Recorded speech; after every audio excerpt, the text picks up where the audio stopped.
I'm Priscilla, and yeah, I'm based out of Malaysia currently. I moved on here with my family for past few years, and I'm currently working for Millennium ID Services as a test lead. And all through my testing journey, I would say like it's around 13 plus years into testing. I started as a passionate tester, and then it's being all through this day, and maybe into various flavors of testing. In 2019, that was the first time we started playing around with APIs. Till then, we were doing the testing, but it was mostly towards the front end testing, and we didn't focus more towards the back end. And then my test lead that time, he suggested us to try out the APIs and why not to dive into and try it. And Postman was one of the major tool available in market that time, and we were using Postman, and it was quite easy, and the look and feel and all those things. And I would say when it comes to APIs and API testing, it was just love at first sight, and I really enjoy playing with them, just seeing all those different error codes and trying to make everything work out of the documentation that we see. So we're using Postman, right? So I just remember there were a lot of queries that time. I used to Google all those things, and that is where I landed something called Postman community. So that is where I found like a bunch of people are trying to help out each other. Initially, I was just a consumer, and then I started contributing back to the community. And then I realized like I have something to share. Maybe why not write a technical blog and just publish it somewhere? And after publishing it, people started reaching out to me in LinkedIn asking for so many questions. And even I started helping out people in Postman community forum. So that's where I realized, okay, so somebody's reading my blogs and it's just helping out someone.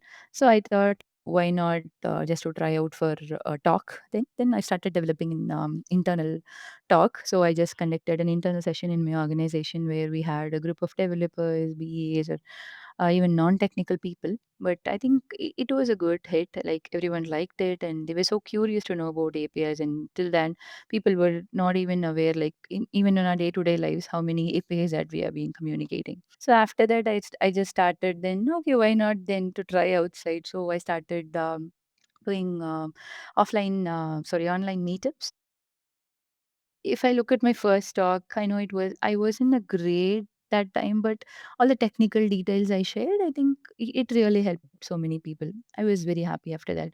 And then I started applying for conferences, and even in women in APIs community has major role in that. Like they helped me for being molding my speaking skills and all those things. And then I think I spoke in API Days conference. So that was one of the conferences I started with. And then slowly from online conferences and then to the physical ones, I got to know a lot of people, and it was really fun. I still remember how I was pulling me down.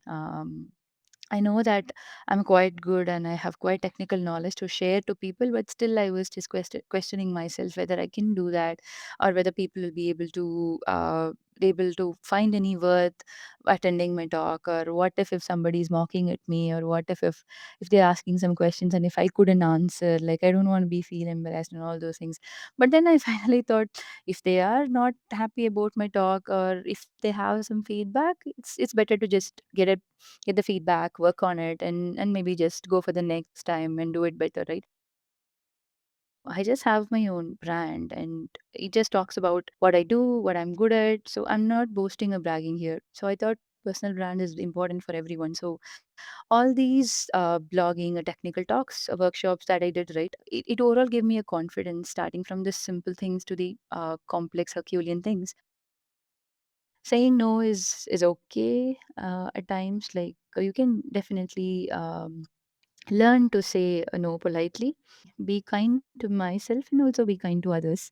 And just to know the value of community, I didn't know for all these many years that community like these exist, especially for testers all around the world. So I would now say, like, I really wanted to be in. If I know all these things early itself, I would have definitely cherished many of those memories, because right now, because of these communities, I have friends all over the world, and I'm learning learning so much from them. So I would say these are the advices for my younger self. Having a mentor is something like, even if you are just slowing down in the race unnecessarily, then the mentor has the rights to push you and just go it out and try it, right? And the second thing is like, um, nothing bad in trying out new things. So trying out of comfort zone, you can just try it out. If you don't like, or if you're not happy with that, it's just okay. Like, one talk is not going to harm anyone, so you can just back it out. But just don't regret without doing it. Even I'm so keen to help it out. If you are really looking out to try it out for your first talk or first conference, even you can reach out to me as well.